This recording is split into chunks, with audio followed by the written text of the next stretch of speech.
Gravação iniciada. Então, pessoal, bom dia.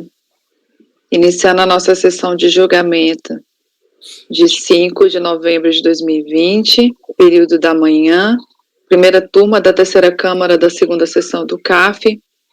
Presentes os conselheiros e que votarão nessa ordem: João Maurício Vital, Wesley Rocha, Kleber Ferreira Nunes Leite, Fernanda Melo Leal, Paulo César Macedo Pessoa, Letícia Lacerda de Castro, Maurício Dauri Tim do Vale e Sheila Aires Cartacho Gomes. Vou pedir para a gente gerenciar a qualidade. Colocar os microfones no mudo. Eu vou seguir a ordem da pauta de ontem, ainda no item 43, e à medida que a gente for prosseguindo, vamos ver como é que vai ser o andamento da sessão. Se não der para jogar todos os previdenciários, a gente tem uns de ITR na parte da tarde, e a gente vai administrando aí para entrar no ITR um pouquinho, tá? Item 43, doutor Wesley, Brasil-France. Então, nós ficamos ontem verificando a questão da decadência, discutimos bastante sobre o processo principal e o decorrente, né, da obrigação acessória. E aí, como nós tínhamos conversado ontem, me parece que o lançamento e análise do documento chegou ali até o período de 2001. E o doutor João disse que, né, fez uma avaliação do processo no sentido de que teria sido lançado somente até aquele período as obrigações acessórias. E aí, nesse caso, estaria decaído o presente auto de infração. Pelo menos foi o que nós conversamos ontem. E aí terminávamos nessa avaliação de proferir a decadência total do crédito do processo da autuação. Acho que não, doutor Wesley, acho que ficavam 2 meses, não é? Não, ele ia até 8 de 2001. Esse aí foi o outro lá, João, que você fez. O 8, esse é um auto 68, que o período lançado de omissão ia até 8 de 2001, e acho que ele foi lavrado em 12 de 2007, não é isso? Salvo engano.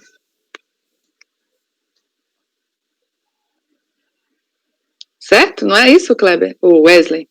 Isso. 20 de 12 de 2007. 20 de 12 de 2007.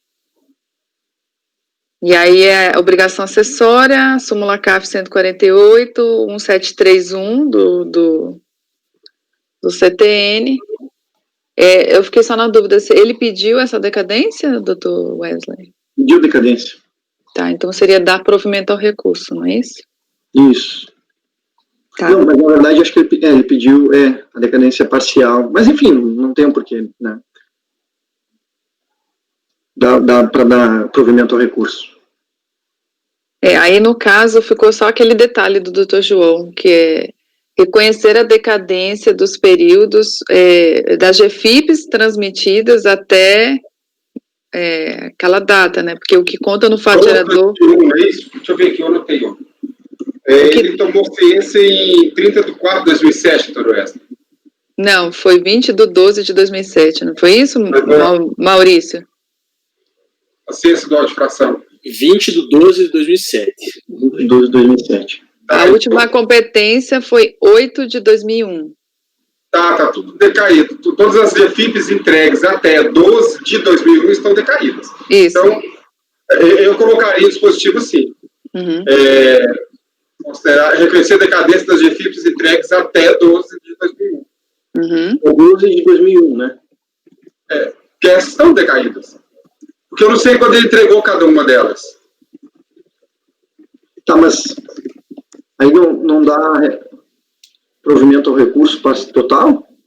Tá. Não, porque é o seguinte, doutor Wesley, a gente não sabe que data que ele entregou as GFIP. Se ele entregou uma GFIP depois de 12 de 2001, não está decaído. Porque ele pode, em tese, acho improvável, mas ele pode, em tese, ter apresentado a GFIP fora do prazo. A GFIP, por exemplo, do mês 5 de 2001, ele pode ter apresentado em 5 de 2002. Se ele apresentou a GFIP em 5 de 2002, ela não decaiu. Entendi. Mas, então, eu vou colocar aqui que reconhecer a decadência dos períodos... Reconhecer a decadência entregues das multas relativas às GFIPs apresentadas até 12 de 2001. da GFIP entregues até 12 de 2001. Gostaria do país. O senhor entendeu a questão da decadência? Porque Sim, fica tranquilo. Eu só estava... como não temos a data da entrega das GFIP... Então, eu vou dar parcial provimento. Essa é a minha dúvida. Não, provimento integral. Dá provimento... Não, mas não seria parcial? Não dá para ele saber se foi total ou não. Dar parcial provimento. A questão é que ele não tem como saber, João, se é total. A solução seria perguntar no diligência a data da entrega das GFIP. Mas eu faria minha conclusão assim: reconhecer a decadência, dar provimento integral ao recurso, reconhecer a decadência das GFIPs entregas até 12 de 2001, ponto. Se a autoridade preparadora identificar a GFIP posterior a isso, se quiser embargar e perguntar, a gente responde. Então, vou botar assim, ante o exposto, voto conhecer do recurso voluntário para dar provimento, reconhecendo a decadência dos períodos das multas relativas das GFIPs entregue até 12 de 2001. Inclusive, pronto. Acho que pode ser assim.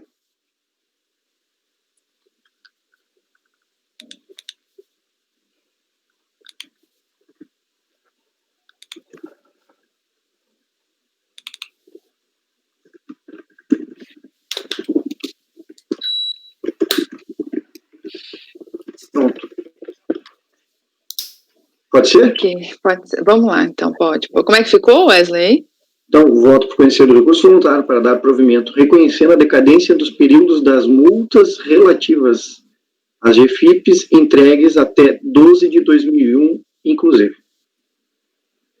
Os períodos das multas. Dos períodos das multas relativas às GFIPs entregues até 12 de 2001. Ok. Vou colocar em votação, então. Doutor João, como voto? Leia o dispositivo de novo, Sheila, por favor. Parece que não ficou muito claro. No caso, é o que o doutor Wesley vai falar, né? Eu colocaria em dar provimento ao recurso para reconhecer a decadência dos períodos das multas relativas às entregas, às GFIPs entregues. Se reconhecer a decadência do lançamento, não é reconhecer a decadência do período. A gente vai reconhecer a decadência do lançamento relativo às multas, reconhecer a decadência do lançamento das multas relativas às GFIPs entregues até 12 de 2001. Reconhecer a decadência do lançamento das multas. Isso, relativos às GFIPs entregues até 12 de 2001. Relativas às GFIPs entregues até 12 de 2001. Isso. Certo. Então, doutor João. Doutor Kleber. Acompanho. Doutora Fernanda. Acompanho o relator. Doutor Paulo. Acompanho. Doutora Letícia. Acompanho. Doutor Maurício. Eu também acompanho. Então, item 43. Acordam os membros do colegiado, por unanimidade de votos, em dar provimento ao recurso para reconhecer a decadência do lançamento das multas relativas às GFIPs entregues até 12 de 2001. Próximo item é do doutor João, 44. Instituto de Terras do Piauí.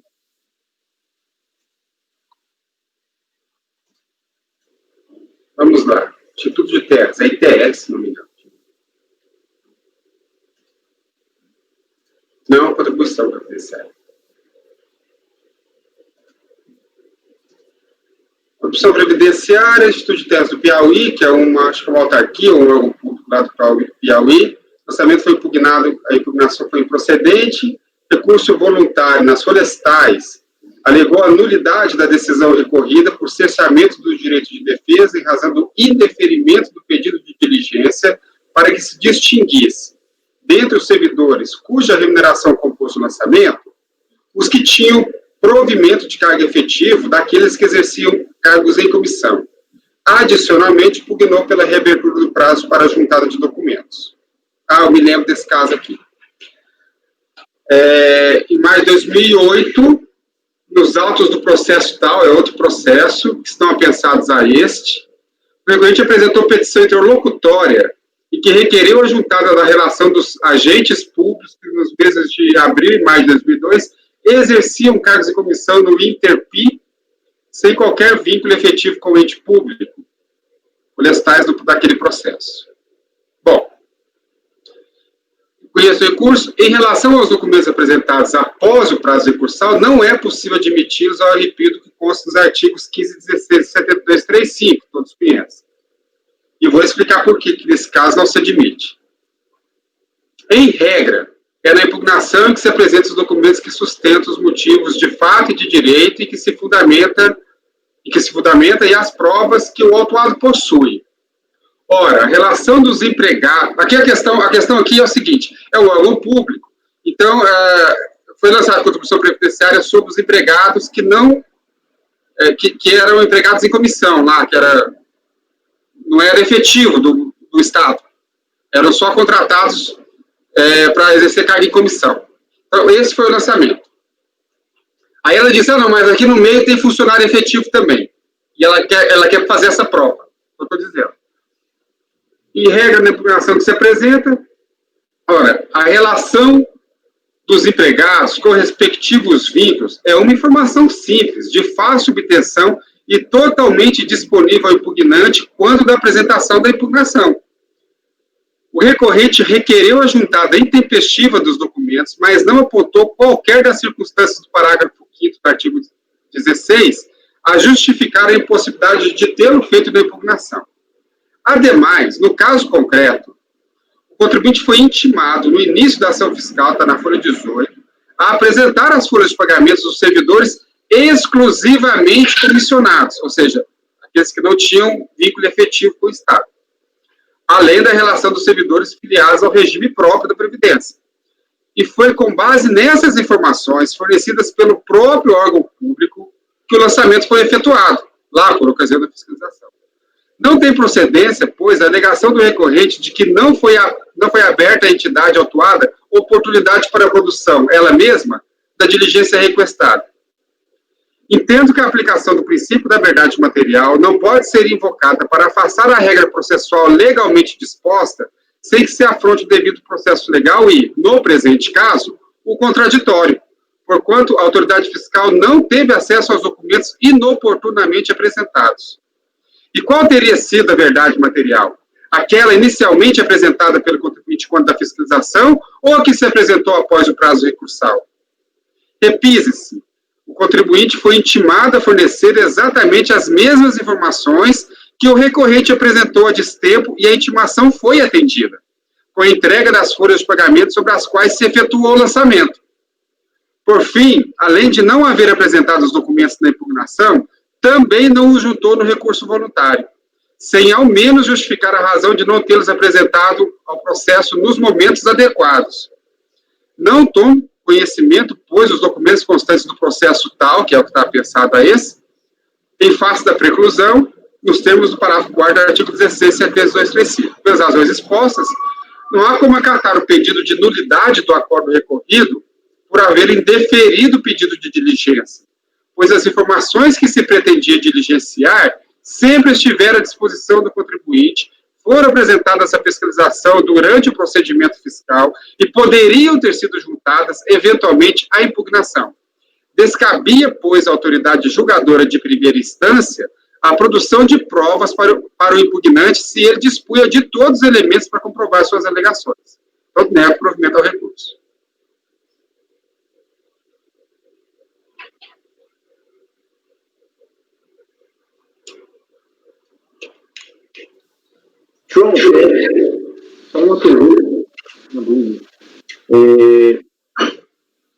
Essa relação que ele inventou, posteriormente, né, não está sendo acatado, né, numa diligência, enfim. Eu estou, acho que 3 anos depois do recurso, foi muito tempo depois.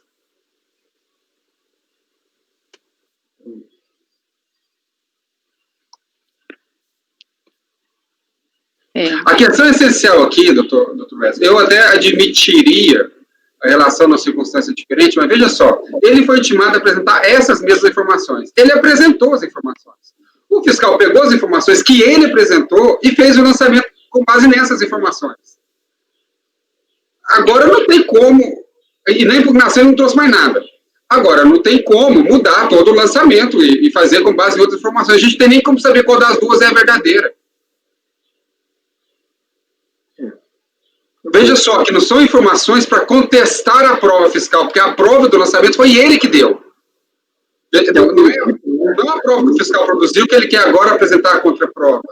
Ele quer apresentar uma contraprova do que ele forneceu. Aí não. Ok. Ele só quer apresentar essa contraprova, ele não apresentou mais nada que refute. Não, o argumento do recurso é apenas um, que é a nulidade do acórdão por cessamento do direito de defesa. Por quê? Porque ele pediu, na impugnação, para que a autoridade julgadora fizesse diligência para obter essas mesmas provas. A autoridade julgadora disse, não vou fazer diligência, as provas já estão nos autos, a relação está aqui. Aí, no recurso, ele diz, então é nulo, porque não, ofendeu o meu direito de defesa. Seria ele apresentar na impugnação, né? Ele não apresentou na impugnação, pediu para produzir perícia, foi negar. Aí, passado o prazo recursal, já um tempo depois, muito tempo depois, ele apresentou num outro processo administrativo, que foi apensado posteriormente, ele apresentou os documentos que ele queria que fossem produzidos pela diligência. Ele pediu diligência na impugnação para produzir esses mesmos documentos. Apresentou nos autos de um outro processo, não foi no processo fiscal. Aí a autoridade preparadora identificou que se referia a esse processo fiscal e apensou aquele processo a esse. O recurso já estava andando. Veja só que o argumento do recurso é a nulidade do acordo. Mas ele mesmo assim resolveu produzir as provas por ele mesmo, posteriormente ao recurso, e trouxe. Disso eu não tomei conhecimento. Então, eu não tomo conhecimento dessas provas e também não vi nulidade na decisão de primeira instância por ter negado a diligência pelo mesmo motivo que eu não tomei conhecimento. Ou seja, os documentos já estavam nos autos, ele já tinha apresentado os documentos nos autos quando da fiscalização. Foi por isso que a DRJ negou a diligência, por isso também que eu não aceito os documentos, eu estou rejeitando os documentos, porque eles já estão nos autos. O município é aquela coisa que a gente sempre fala. É o Estado aqui, viu? Aliás, o recurso ficou muito bem feito pelo procurador do Estado, o recurso é muito bem feito. Ele só ataca a questão da nulidade por cessamento de direito de defesa. Mas está muito bem redigido, você vê que eles trabalharam no recurso. Só que não tem como. Esse é o típico caso de preclusão, porque ele não apresentou na impugnação, não apresentou no recurso os documentos que ele queria, e além do que, esses documentos já teriam sido apresentados durante a ação fiscal. E aí eu fiz a pergunta retórica aqui. Se eu conhecesse os documentos, analisasse os documentos e constatasse uma divergência em relação ao que ele apresentara, qual terá sido o verdadeiro? Porque os dois vieram dele.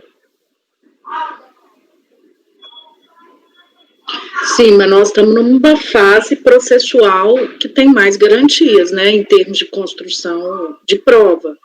A questão aí que me faz pensar mais é ele não ter apresentado na impugnação, ou na impugnação pedido uma prova emprestada de forma formalizada, né, com os autos judiciais, foi apresentado documentos numa fase recursal, né, pré-existentes. Depois na fase recursal, mas depois do recurso.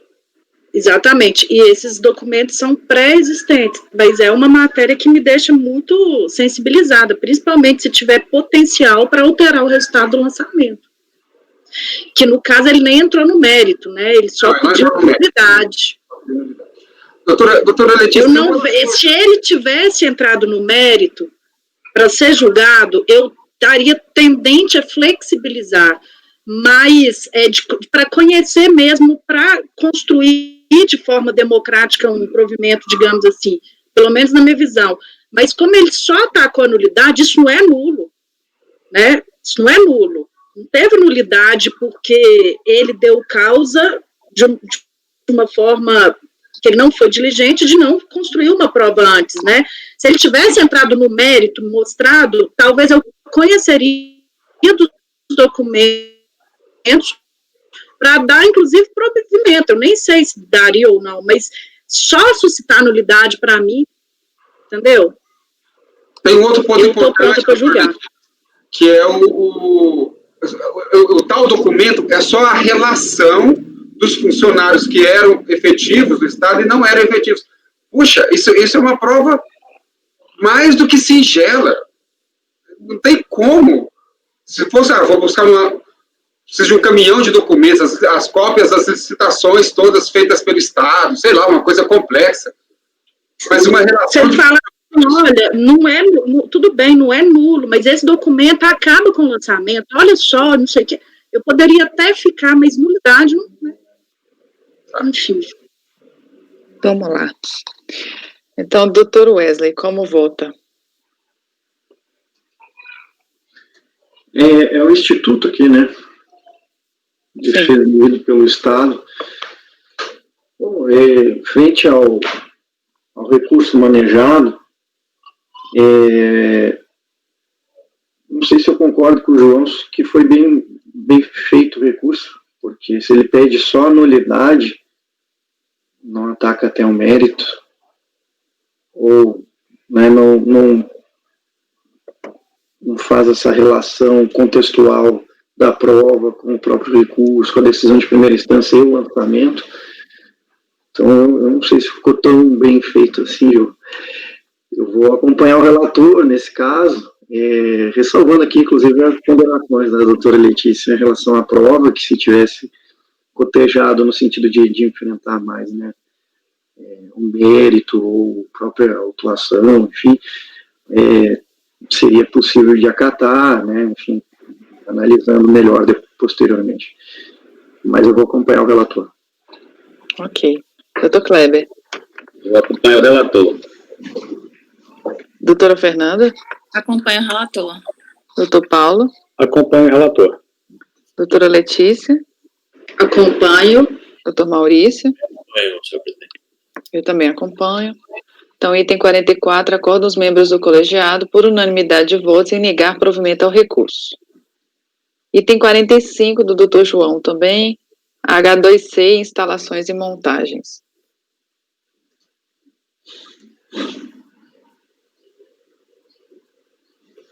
Muito bem.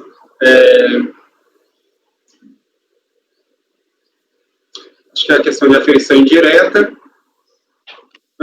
Contribuição previdenciária, parte da empresa, seguros de trabalho e terceiros, de 2003 a 2006, parte do lançamento decorreu de aferição indireta, com base em notas fiscais, e parte teve origem em valores declarados em GFIP, mas não recolhidos. O lançamento foi impugnado, a impugnação foi improcedente, no recurso voluntário, arguiu exclusivamente a nulidade do lançamento, porque era incabível o arbitramento. João, eu acho que o Wesley caiu. Só um pouquinho. Para evitar de ler duas vezes, né?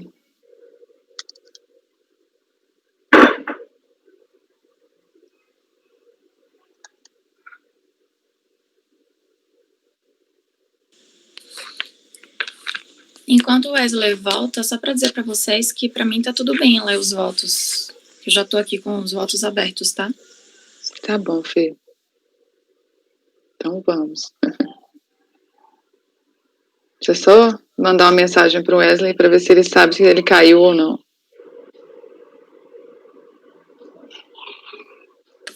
Só não tô aparecendo aqui o tempo todo na câmera porque eu tenho que ficar revezando as janelas. Tá bom.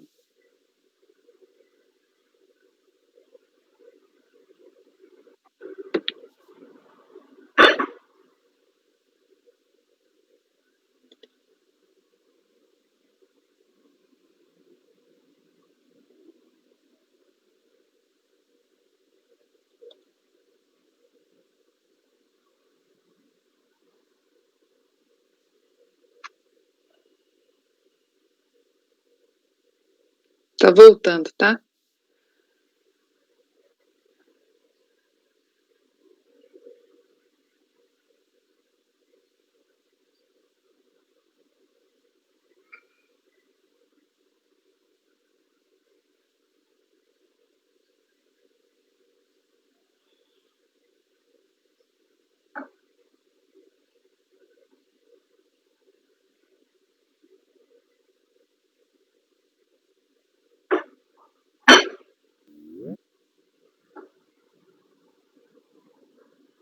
Voltou, João. Bom, me ouvindo, doutor Wesley? Tô ouvindo, caiu aqui, mas já deu certo. Então, o recurso ele só questiona, teve duas partes, valores declarados de GFIP não pagos e aferição indireta com base nas notas fiscais. Ele questiona só a aferição indireta. Registre-se que nada contestou contra as contribuições devidas sobre prolabore das sócios administradores dos segurados empregados, que foram declarados, mas não foram pagos. Apenas foi apresentada uma alegação genérica de que tudo já estaria pago, sem sequer apresentar qualquer prova. Sobre a matéria contestada, não há razão para alterar o acordo recorrido. Aí eu cito aqui o fundamento do arbitramento, artigo 33. Ocorre que o contribuinte cuja receita provinha majoritariamente da prestação de serviços da Prefeitura Municipal de Blumenau apresentou livros de área e razão com várias deficiências. Não havia nenhum ativo registrado, exceto a conta caixa. As contas bancárias não constavam da contabilidade, bem como não foram escrituradas as notas fiscais de serviços realizados. Lembrando que ele realizava serviço por órgão público, a Prefeitura. A alegação de que a empresa não possuía qualquer patrimônio e que todos os insumos para a realização dos serviços eram fornecidos pelos contratantes não é suficiente, ao meu ver, para afastar o arbitramento. Ele alega isso para justificar por que não tinha nada na contabilidade dele. Primeiro, porque é inconcebível que uma empresa não possua sequer um móvel, uma ferramenta, ou qualquer bem que permita levar a cabo o seu objeto social. Segundo, porque as contas bancárias, pelas quais a empresa recebia suas receitas, também não estavam contabilizadas. Enfim, ao meu ver, a contabilidade apresentada não poderia se prestar a comprovar os fatos tributáveis, não ser digna de fé. A base de cálculo foi arbitrada em 40% dos valores das notas fiscais de prestação de serviço, aquela discussão aí, e foram deduzidos os valores declarados em GFIP, bem como as retenções realizadas pelo órgão público. Então, ele calculou os 40%, deduziu o que foi declarado, deduziu as retenções e lançou a diferença. Diante da ausência de registros contábeis confiáveis, agiu corretamente a autoridade fiscal ao arbitrar, o provimento ao recurso. Ok. Algum questionamento, pessoal? Bem simples, né? Você está questionando mesmo a questão da aferição, não tem... Doutor Wesley, como vota? Eu acompanho. Doutor Kleber? Acompanho. Doutora Fernanda? Acompanho. Doutor Paulo? Acompanho. Doutora Letícia? Acompanho. Doutor Maurício? Também acompanho. Eu também acompanho. Então, acordam os membros do colegiado, item 45, por unanimidade de votos, em negar provimento ao recurso. Próximo item do Dr. Kleber, 46, Associação Mário Pena.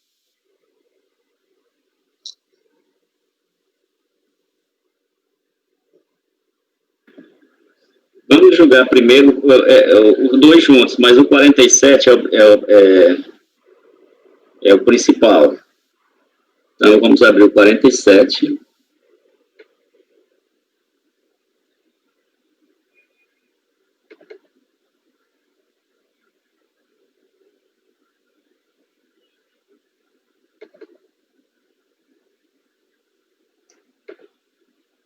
Que aí julga o segundo. Só um momento. Aqui.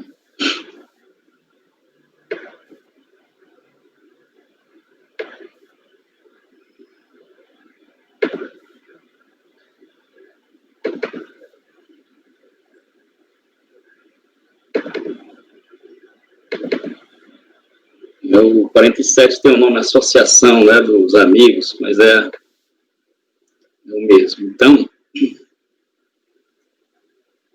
aqui, na realidade, ele não é digamos, um processo fiscal estrito sensu, né, mas foi ele apresentou uma defesa contra uma informação fiscal, já aqui lendo o relatório, né, de 25 de nove de 2006, emitida pelo Serviço de Fiscalização de Belo Horizonte, né. O fiscal propôs o cancelamento da isenção das contribuições de que trata o artigo 22 e 23 da Lei 8.212, por ter sido supostamente constatado que a entidade em EPIF não atende cumulativamente, a partir de janeiro de 99, os requisitos do artigo 55 da Lei 8.212. De acordo com a IF, a Associação dos Amigos do Hospital instituiu a Fundação Mário Pena, dotando com patrimônio, suportando os custos, por aí vai, né? Então, o artigo 55, 22 e 23, que ela foi excluída, foi não aplicar integralmente o eventual resultado operacional da manutenção e desenvolvimento de seus objetivos institucionais, inciso 5º, promover gratuitamente e em caráter exclusivo a assistência social beneficente a pessoas carentes, em especial a crianças, adolescentes e idosos, inciso 3. Aí os outros, a inexistência de débitos. Em relação às contribuições sociais, a condição necessária de deferimento e a manutenção da isenção. No prazo regulamentar, a entidade recorrente apresentou impugnação em face da informação fiscal de cancelamento que foi expedido, né? Ato contínuo, os atos foram encaminhados para o Serviço Contencioso, que em 11 de 12 de 2006 prolatou decisão, que é a ADN número tal aí, pela procedência da informação fiscal. Conformada com a ADN proferida, a entidade interpôs recurso voluntário, que, em síntese, aduziu. Os requisitos a serem observados pela fruição da imunidade tributária são os contidos no artigo 14, inciso 1, 2 e 3 do CTN. Não existem débitos previdenciários constituídos em desfavor da entidade. A pretensa coincidência estabelecida pelo EDN para a exigibilidade dos artigos 14, 2 do CTN, 55, 5º da Lei 8.212, revela-se totalmente improcedente. A informação fiscal não comprovou a designação de recursos para outros fins que não fossem os institucionais, tanto da mantenedora recorrente como da mantida, Fundação Mário Pena. Bom, então aqui nós estamos diante dessa seguinte situação, né? Partindo aqui para o voto, o fiscal foi lá, concluiu que ele não estava cumprindo o inciso 5º, né, do artigo da Lei 8.212, do artigo 55 da Lei 8.212. Partindo para o voto, o recurso é tempestivo e atende aos demais requisitos de admissibilidade. Em ação fiscal, na recorrente, o Serviço de Fiscalização emitiu informação fiscal de cancelamento e isenção, propondo o cancelamento das contribuições que traga o artigo 22 e 23 pelo não atendimento de requisito para possuir. E o requisito era o do inciso 5, né, que aplica integralmente o eventual resultado operacional na manutenção e desenvolvimento de seus objetivos. E no inciso 3, promova gratuitamente em caráter exclusivo a assistência social beneficente a pessoas carentes, em especial a crianças, adolescentes, idosos e portadores de deficiência. O parágrafo 6, ele falou na existência de débito, porque também ele fez um lançamento que seria o débito, né? O Serviço do Contencioso Administrativo, em 11 de 12 de 2006, julgou por meio da ADN a procedência. E foi emitido o ato cancelatório de isenção, com a seguinte redação: declaro cancelada, com base no disposto no parágrafo 8º do artigo 206 do Regulamento da Previdência Social, mais embaixo tem, por infração ao disposto no inciso 5 do artigo 55 da Lei 8.212. Então, no ato declaratório, ele foi excluído porque ele não cumpriu o disposto no inciso 5 da Lei 8.212. E conforme aqui, era uma das exigências da lei, do artigo 55 da Lei 8.212. A requerente teve a isenção cancelada por não aplicar integralmente o eventual resultado operacional da manutenção e desenvolvimento de seus objetivos institucionais, inciso 5. Ocorre que o recurso extraordinário, que tinha como objeto o gozo da imunidade, foi julgado pelo Supremo, né? E o Supremo disse que essas condicionalidades teria que ser exigida por lei complementar, declarou inconstitucionalidade excerta do inciso 2, que era o SEBAS, E esse foi o entendimento definitivo. E mais embaixo, o Serviço do Contencioso Administrativo julgou procedente a informação fiscal de cancelamento de isenção que resultou no ato cancelatório da isenção das contribuições sociais, ambos fundamentados por ter a recorrente descumprido o inciso 5º. Então, na minha conclusão, tendo em vista que a empresa era isenta das contribuições patronais na época do lançamento, porque possuía os SEBAS, e a inconstitucionalidade reconhecida da contrapartida, considera-se improcedente a informação fiscal de cancelamento da isenção, cancela-se o ato cancelatório, parece redundante, né? Cancela-se o ato cancelatório de isenção de contribuições sociais, número tal. No exposto, voto por dar provimento ao recurso.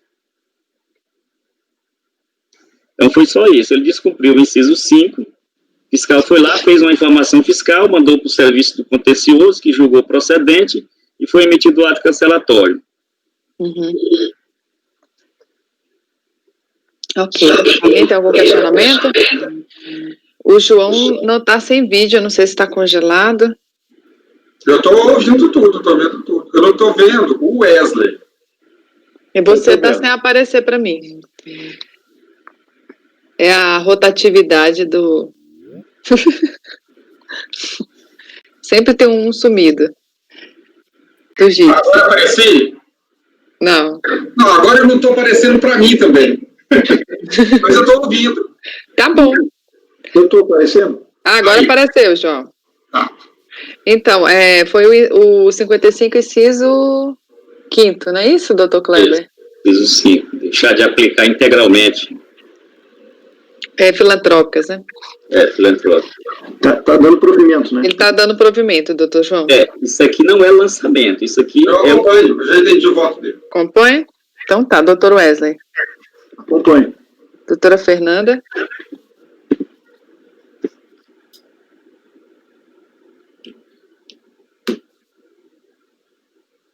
Não está saindo, está com o microfone desligado.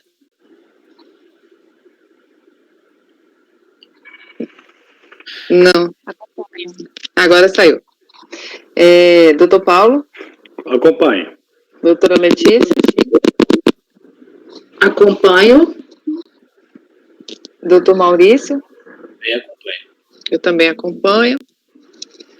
Então, acordam os membros do colegiado por unanimidade de votos em dar provimento ao recurso. Esse foi o item 47. O 46, doutor Kleber. O 46 é o débito que ele lançou, né? Porque, como eu disse no começo, o primeiro, o 47 não se referia a um lançamento, mas questionando a informação fiscal e o ato cancelatório. Então, no 46 eu replico como é a questão principal, que aqui foi, na realidade, uma auto-infração lavada por ter a empresa apresentado o documento a que se refere ao inciso 4º e 3º com informações inexatas, incompletas ou omissas. Ele, na realidade, fez no FPAS 639, né? E o fiscal, como cancelou a isenção, fez o auto de infração, né? E aqui, da mesma maneira, como houve o cancelamento do ato cancelatório, eu replico aqui, então a empresa, nesse período, ela era isenta. Então, essas contribuições todas patronais são indevidas. Ok, aqui foi aquele auto de GFIP por conta do FPAS, né? Ele colocou o FPAS 639 como fiscal enquadrou ele como não... Isso. Tá dando provimento, né, doutor Kleber? Isso, dando provimento. Doutor João, como vota? Acompanho. Doutor Wesley? Acompanho. Doutora Fernanda? Acompanho. Doutor Paulo? Acompanho. Doutora Letícia? Acompanho. Doutor Maurício?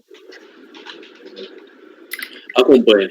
Eu também acompanho. Então, 46. Acordam os membros do colegiado por unanimidade de votos em dar provimento ao recurso. Item 48. Fundação Hermínio Ometo. 48 e 49, né, doutor Kleber? Se eu não me engano, uma que é de... João tá sem vídeo. De novo. Para mim, ele estava aparecendo. Eu acho que eu vou ter que dar um refresh aqui. Apareceu. Eu fiz o refresh aqui e apareceu, então. Eu acho que daqui a pouco eu dou um aqui. Doutor Kleber. Então, pode ser julgado os dois juntos, que na realidade uma de obrigação, são de obrigações principais, o primeiro das contribuições ao INSS, o segundo aos terceiros. Então, vamos partir aqui, né? Trata-se de auto de infração de obrigação principal que constitui o crédito tributário. Estou transcrevendo o relatório do acórdão recorrido que eu coloquei aqui no meu...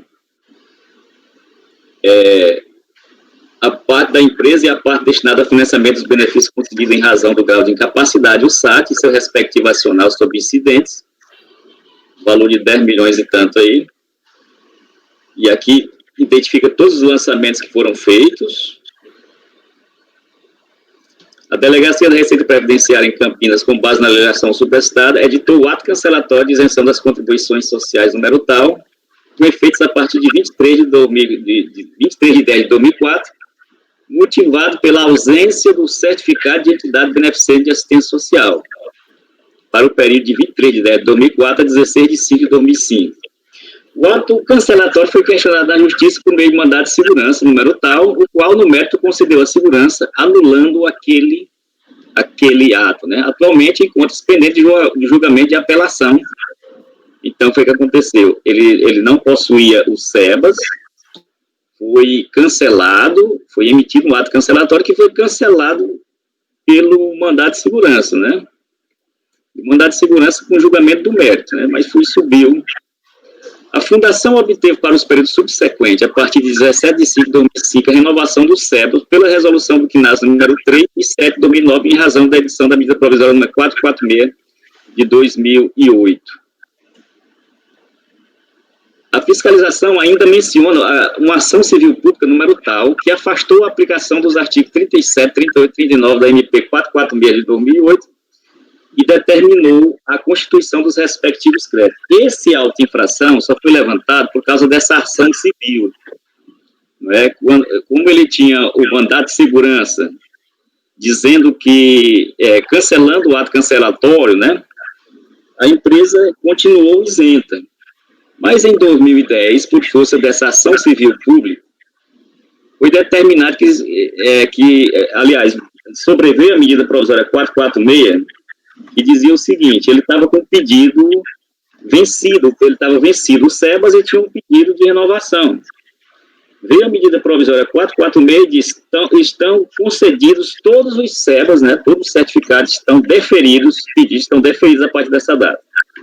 Então, retroagiu da data do pedido, então ele permaneceu com o SEBAS. O que é que se vê aqui?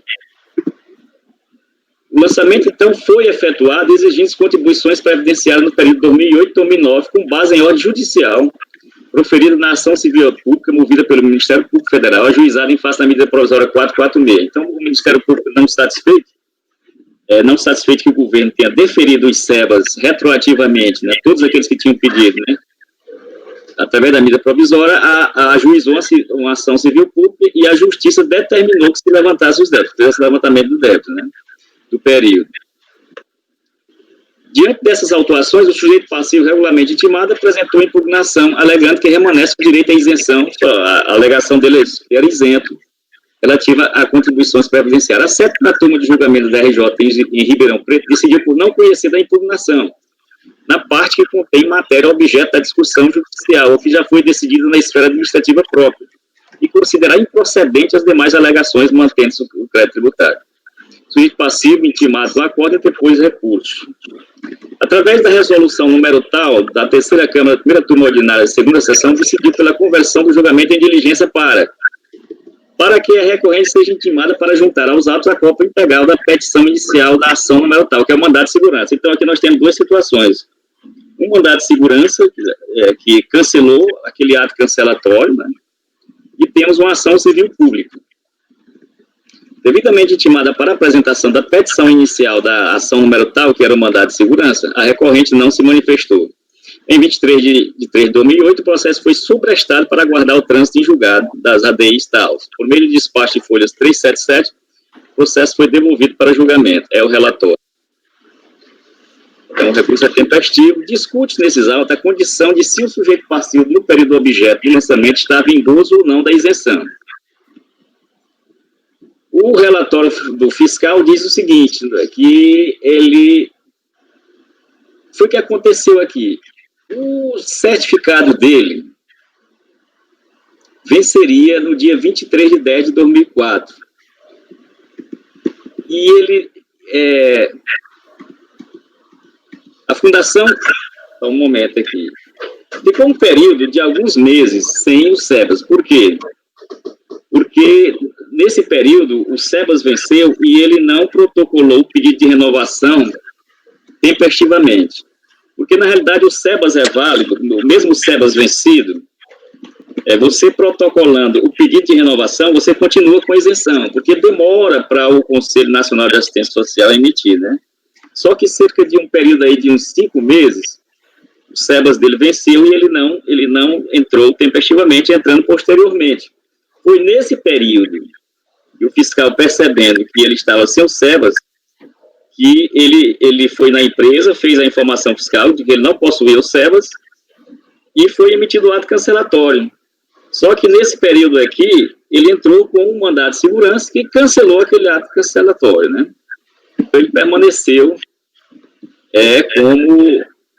como isento. Aí veio a medida provisória 446 e disse que retroativamente, da data do pedido dele, mesmo que intempestiva, ele concedeu os SEBAS. E eu fiz aqui um cartaz que demonstra, não sei se vocês estão vendo aí, uma planilha que demonstra todo o período da fundação com relação aos SEBAS. De 23 de 10 de 2004 a 16 de 5 de 2005, ele não possuía o certificado vencido, pedido de renovação não protocolado, ato cancelatório número tal.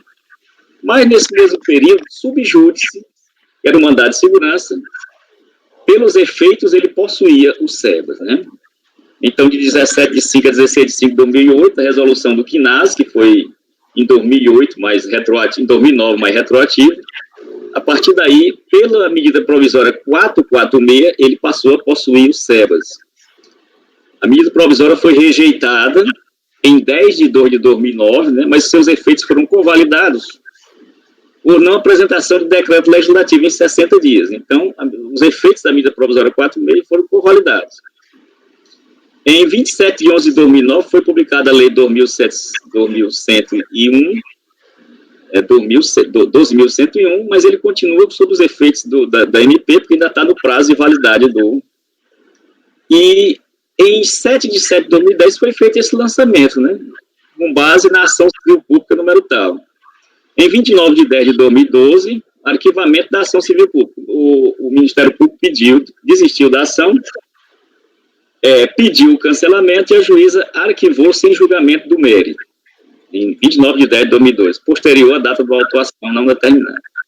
E em 18 de 12 de 2009 foi a decisão definitiva da constitucionalidade do artigo 55.2 da Lei 8.212. De acordo com o quadro acima, a isenção usufruída pela Fundação Hermínio Norberto foi cancelada com efeitos a partir de 23 de 10 de 2004, motivada pela ausência do certificado, para o período de 23 de 10 de 2004 a 16 de 5 de 2005. Não foi meses, não, foi anos, né? 23 de 10 de 2004, alguns meses, a 16 de 2005, porque venceu no dia 23 de 10 de 2004, ele tinha que ter entrado com o pedido de renovação, não entrou. E só entrou em 17 de 5 de 2005. No entanto, esse ato cancelatório foi anulado por meio da decisão de mérito, mandado de segurança número tal, que estabeleceu o ato declaratório de isenção anterior, até o dia da decisão do primeiro pedido de prorrogação formulado pela impetrante, em 16 de 5 de 2005, que ainda não havia sido decidido pelo CNAS. Até 7 de 11 de 2008, o pedido de renovação de certificado formulado pela recorrente, em 16 de 5 de 2005, encontrava-se pendente de julgamento pelo CNAS. Porém, com a superveniência da MP 446, publicada em 7 de 11 de 2008, o mesmo foi deferido por força da referida MP, conforme seu artigo 37, com as publicações das resoluções CNAS número 3 e número 7.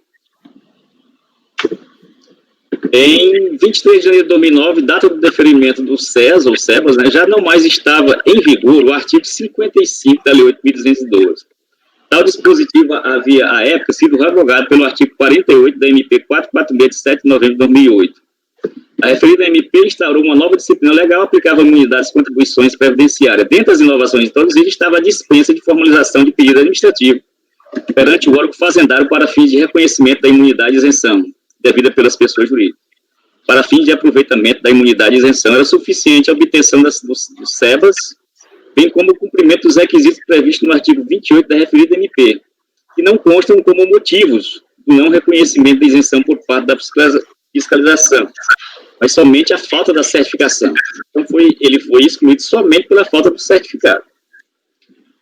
Portanto, no período de 17 de 5 de 2005 a 16 de 5 de 2011, a recorrente era detentora dos SEBAS e, portanto, estava isento das contribuições previdenciárias patronais. O AI foi lavado por conta da ordem exarada pelo juízo da 10ª Vara Federal, o qual, em sede liminar, afastou os efeitos da MP, que autorizou a concessão dos SEBAS em favor do recorrente para os períodos 17 de 5 a 16 de 5 de 2008 e 17 de 5 de 2008 a 16 de 5 de 2011.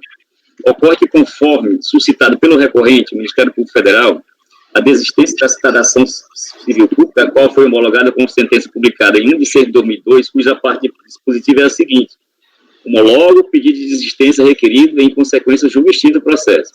A ação foi arquivada em 29 de 10. Extinta a ação civil pública por sentença torna-se sem efeito a liminar deferida, o qual determinava o lançamento de todos os créditos e contribuições devidas à Seguridade Social em face às entidades que tinham pedidos de concessão e renovação e certificado de entidade de assistência social e representações administrativas que estavam pendentes de julgamento no FINAS, quando da edição da MP 446 de 2008. Logo, o ato que embasava a presente autuação não mais persiste. Os certificados concedidos em razão da MP 446 produzem os efeitos jurídicos deles decorrentes nos termos que dispõe o artigo 68. Quanto ao mandado de segurança, né, vocês viram que houve uma resolução para saber a que pé andava esse mandado de segurança. Eu olhei e ele estava assustado, aguardando o julgamento pelo Supremo. Quanto ao mandado de segurança não era tal que estabeleceu a declaratória de isenção anterior até o dia da decisão do primeiro pedido de prorrogação, formulada pelo impetrante em 16 de 5 de 2005, pendente de julgamento, verifica-se que os efeitos da decisão final não afetam esta decisão, quanto ao lançamento. Pois caso seja definido em favor da Fazenda Nacional, restabelecendo-se o ato cancelatório número tal de 19 de abril de 2006, ter-se-á que a empresa não possuía os SEBAS apenas no período 23 de 10 de 2004 a 16 de 5 de 2005, que foi o período em que o SEBAS venceu e não houve pedido de renovação do mesmo. Portanto, fora do período compreendido entre janeiro de 2008 e agosto de 2009, em que a empresa possuía os SEBAS. De acordo com o relatório da fiscalização, foram efetuados os seguintes lançamentos aqui: auto-infração referente ao lançamento das contribuições patronais, contribuições a cargo dos segurados. Como nesse processo discute o auto de infração número tal, que inclui apenas as contribuições patronais, constante no artigo 22, 1, 2, 3 e 4 da Lei 8.202, das quais a recorrente era isenta na época do lançamento, o presente auto de infração deve ser cancelado. Do exposto, o voto por dar provimento ao recurso. Então, aqui foi o seguinte: ele ficou um período em 2005, entre 2004 e 2005, sem os SEBAS, porque ele não protocolou o pedido, e o fiscal foi lá, nesses poucos meses aí, fez uma representação, porque ele não possuía os SEBAS e nem a prorrogação, nem o pedido de prorrogação, de renovação do certificado, e foi cancelado. Teve um mandado de segurança que cancelou o cancelamento, mas no período do lançamento aqui, que é de 2008, ele estava perfeitamente coberto pelos SEBAS e foi renovado retroativamente por força da medida provisória 446, que teve seus atos convalidados, né? E o motivo do lançamento, desse lançamento aqui, que era a ação civil pública, também foi cancelado. Então, ele é indevido esse lançamento, eu dou provimento ao recurso. Ok, doutor Kleber. Parabéns pelo voto, viu? Alguém tem algum questionamento? Doutor João? Ou doutor Wesley, só um pouquinho, que o doutor Wesley levantou a mão. Eu posso fazer no meu voto. Tá, então, doutor João. Parabéns, doutor Kleber, vou acompanhar. Doutor Wesley? Eu vou acompanhar pelas razões de que tem a decisão judicial lançada aí, bem relatado pelo relator, mas eu fiquei numa dúvida, presidente, porque, inclusive até no processo que eu votei lá naquela questão das contribuições, salário e maternidade, se não seria o caso até de pensar realmente naquela questão dos embargos. Porque, veja só, nós não vamos utilizar, em primeiro momento, a decisão que não transitou em julgado, que não é definitivo, né? No caso do SEBAS, nós temos ainda o questionamento do inciso 2º, ou seja, não é definitivo. Eu poderia usar a decisão do STF, que se tornou definitiva, mas não transitou em julgado, o inciso 1, 3, 4 e 5. Mas o inciso 2 ainda está sendo discutido pelos embargos. Então eu fico na dúvida se citar a decisão que declarou constitucional o inciso 2 poderia ser aplicado para nós.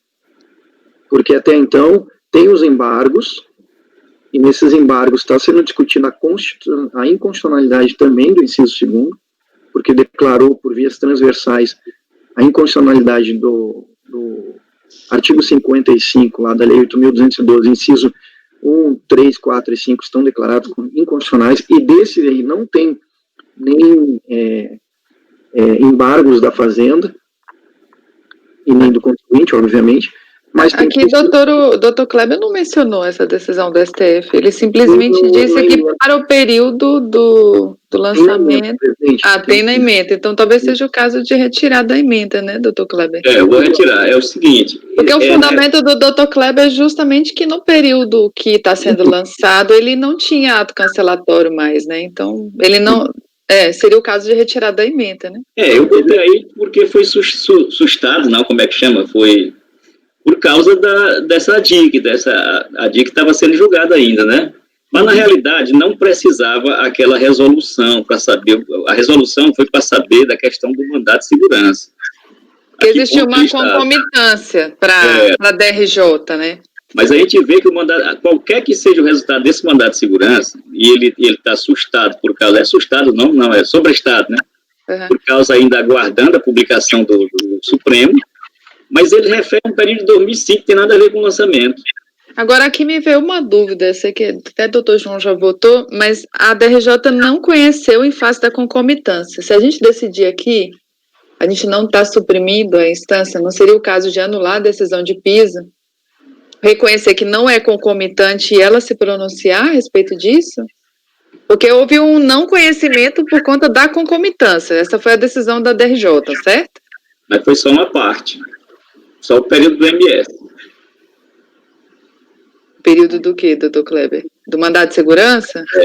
Mas esse processo aqui não é do período do mandato de segurança, não é isso? A DRJ reconheceu assim. Mas essa é a minha dúvida. Nós só estamos corrigindo uma interpretação da DRJ, no caso. Acho que teria autonomia. Né? O pagamento, mas dessa vez tem da... Doutor Paulo que está falando sem microfone. Eu acho que cabe votar, entendeu? A causa está bem madura, tem posicionamento consolidado aí de vinculante, entendeu? Do STF. Eu só fiquei na dúvida eu acho que é vinculante no caso de ser a favor do contribuinte, entendeu? Eu acho que isso está decidido, é decisão final, quando a gente está decidindo a favor do contribuinte, que incide apenas o inciso 2 lá, que ele prova que atende, entendeu? Nesse caso, a gente não tem que esperar nada. Porque os outros incisos realmente estão superados. Ele teve o SEBAS renovado, inclusive, durante um bom período. E Sim. só lembrando aqui, para até um processo meu que foi até fruto de embargos no mês passado, se não me engano, na sessão passada. Eu não sei se vocês lembram, a gente discutiu bastante, inclusive, sobre isso. Porque até o inciso que está sendo embargado, esse, inclusive, foi um tema de um embargo meu, que a gente discutiu bastante isso. E a gente chegou à conclusão de que o embargo que foi manejado pela Fazenda, Procuradoria, enfim, lá no STF, ele não vai mudar a discussão da causa, que isso não iria mudar. Tanto que Eu lembro que a gente discutiu até que no meu caso, que era, acho que salvo engano, inciso segundo, sim, tinha lá, estava suspenso, o processo estava sobrestado, e tinha um despacho da própria, do CARF, determinando que os processos não fossem mais sobrestados, tendo em vista que já tinha decisão definitiva. Então, a gente entendeu que tinha decisão definitiva com relação ao mérito, e que o que tinha sido objeto de embargo tinha sido outra coisa. Esse foi o meu processo no mês passado, que a gente discutiu aqui longamente. Então, assim, ainda que, por amor ao argumento que, no caso do Dr. Kleber, nem é aplicável, que é só mudar emenda, mas ainda que, no caso do Dr. Kleber, fosse o caso desse inciso, a gente discutiu isso longamente no mês passado, e acho que a gente chegou à conclusão de que, com relação ao mérito, a decisão já era definitiva. Sim, mas o seu caso, Fernanda, era no sentido do mérito dos incisos 1, 3, 4 e 5. 2 não. O 2 é o SEBAS, que é o que é o mais que dá questionamento, e que sim, que pode ser alterado através dos embargos que foram apresentados, questionando a inconstitucionalidade do inciso 2º, que foi mantido na decisão do STF como constitucional. Então, ainda está aberto e pode ter uma outra interpretação do STF, considerando, inclusive, que a PGFN emitiu um ato solicitando a criação de uma lei complementar para diversos dispositivos que foram considerados inconstitucionais na outra lei, inclusive, que eu não lembro aqui. Ou seja, aquele seu caso foi um pouquinho diferente, porque para a sua materialidade já teria decisão definitiva, ainda não transitada em julgado, mas era definitivo porque a Fazenda não opôs embargos após a publicação do acordo que decidiu pela inconstitucionalidade daqueles incisos. Tem ainda pendente o inciso 2º para ser limitado do STF. Doutor João pediu a palavra, aí a gente conclui, porque acho que já... Doutor Wesley, só lembrando que o efeito dos embargos que discutem a constitucionalidade do inciso 2º do artigo 55, o efeito desses embargos continua exigir o SEBAS, porque eu não posso afastar a exigência legal sob argumento de inconstitucionalidade. É diferente do que ocorre com os demais incisos. Ou seja, o Supremo disse que é constitucional a exigência do SEBAS. Discute-se isso, essa constitucionalidade. Mas enquanto se discute, exige-se o SEBAS. Por quê? Porque eu não posso afastar a exigência de lei, e o SEBAS é uma exigência legal, sob argumento de constitucionalidade, até que haja manifestação definitiva do STF. Concordo. O efeito dos embargos exigisse o SEBAS. E justamente por isso que eu falei da questão da emenda que estava citando. É importante retirar só. Mesmo que o Supremo decida pela inconstitucionalidade do SEBAS, melhor ainda para esse processo aqui. O doutor Wesley, então, o senhor vota como? Doutor João, mantém o voto, dá provimento. Doutor Wesley. Eu acompanho. Doutora Fernanda. Acompanho. Doutor Paulo. Acompanho. Doutora Letícia. Acompanho. Doutor Maurício. Acompanho. Eu também acompanho. Esse e o outro são o mesmo resultado, muda só a contribuição, não é isso, doutor Kleber? Isso, o outro é terceiros. Ok. Então, os itens 48 e 49 acordam os membros do colegiado, por unanimidade de voto, em dar provimento ao recurso. Item 50 foi retirado de pauta. Antub da doutora Fernanda. Doutora Fernanda? Tá tranquilo. Tá tranquilo? Tá. É o 51 e os 50... até... Ixi, é bastante coisa, né? Até os 55. São todos eles o mesmo contribuinte, o mesmo tema, tá? Que nada mais é do que a exclusão do simples. Eu vou ir no 01, que o 01 é o principal, tá? E aí eu vou fazer um resumo para vocês, e os outros são deixar de declarar em GFIP, terceiros, deixar de destacar em nota fiscal, obrigações acessórias decorrentes da exclusão do simples. Pois bem, nesse caso aqui, foi créditos lançados pela autoridade fiscal e depois as obrigações acessórias em cada um dos processos decorrente da exclusão do simples. Tá? Todos eles, tanto em sede de impugnação quanto em sede de recurso voluntário, o contribuinte trouxe uma defesa longa para justificar a não exclusão do simples, aduzindo que, no caso dele, as atividades que ele fazia, que não era para ser objeto de exclusão, que era alocação de não exercia alocação de mão de obra, mas sim aluguel de equipamentos, enfim, traz uma fundamentação muito grande para sustentar a sua não exclusão. E depois, a argumentação do afastamento da multa, né, em todos os casos, argumentando que seria confiscatória, e a aplicação também da Selic. Pois bem, em todos os casos, a DRJ, né, com muita coerência, contra-argumenta que não se trata aqui de discussão da exclusão ou não do simples. Isso foi num processo apartado, inclusive menciona o número do processo no qual foi discutida a exclusão do simples. Não é nesse processo. Esse processo aqui nada mais estou até lendo aqui o número da decisão aqui, ó. A decisão da exclusão do simples foi no ato declaratório número 40 de 2007, publicado no Diário Oficial, originado no processo administrativo 13.603.001.054/2007-20, cópia anexa a este auto de infração. Então, a discussão da exclusão do simples não foi neste processo, ou seja, em que pese a longa argumentação de não dever ser excluída por diversos fatores, não se trata aqui de conhecer dessa discussão, porque não é o mérito desse processo. O mérito desse processo é a consequência da exclusão. Então, foi lançado o crédito. Nesse 01 foi lançado o crédito fiscal em decorrência da exclusão, depois deixar de declarar em GFIP, terceiros, deixar de destacar devidamente nota fiscal. Então, tudo decorrente da exclusão do simples, tá? O único ponto, assim, que me deixou um pouco desconfortável, mas repito e reitero mais uma vez que entendo que não é o mérito de discussão desse colegiado, é que o processo, eu vi rapidamente que no processo onde se discutiu a exclusão do simples, na verdade, a DRJ, ela não analisou o mérito porque foi intempestivo, tá? Então, assim, teve intempestividade lá, então acabou que não foi analisado com detalhe realmente se deveria ou não ser excluído, tá?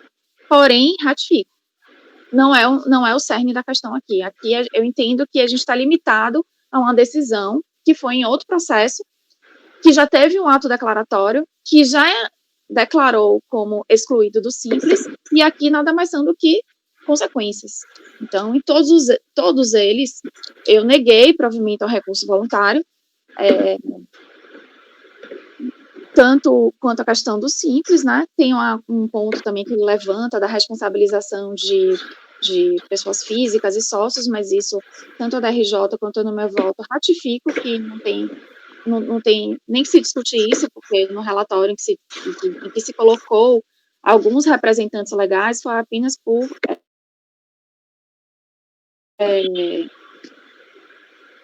para ser mencionado apenas para fins de aclaramento. Não teve nenhuma responsabilização física desses representantes legais que foram mencionados no relatório Vínculos, de folhas 20 do processo. Quanto à multa e aplicação do juros Selic, eu afasto por entender que é a previsão legal. Então, em todos eles é o mesmo tema, tá? É a exclusão do simples. Se os senhores quiserem dar uma olhada nos processos, nada mais é do que isso. Então, entendo que a gente fica limitado à aplicação da legislação que determina que na exclusão do simples tem que ser lançado, né, tanto recolhido quanto declarado em GFIP, recolhimento de terceiros, destacar em nota fiscal. Então, tudo isso é decorrente da exclusão, que foi no processo que eu mencionei, no processo da análise da exclusão do simples, que teve ato declaratório.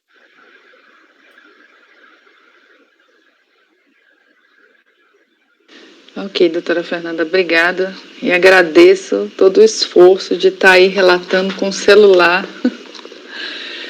com todo esse problema de manhã com o seu computador e ainda está aí se esforçando para a gente continuar o julgamento.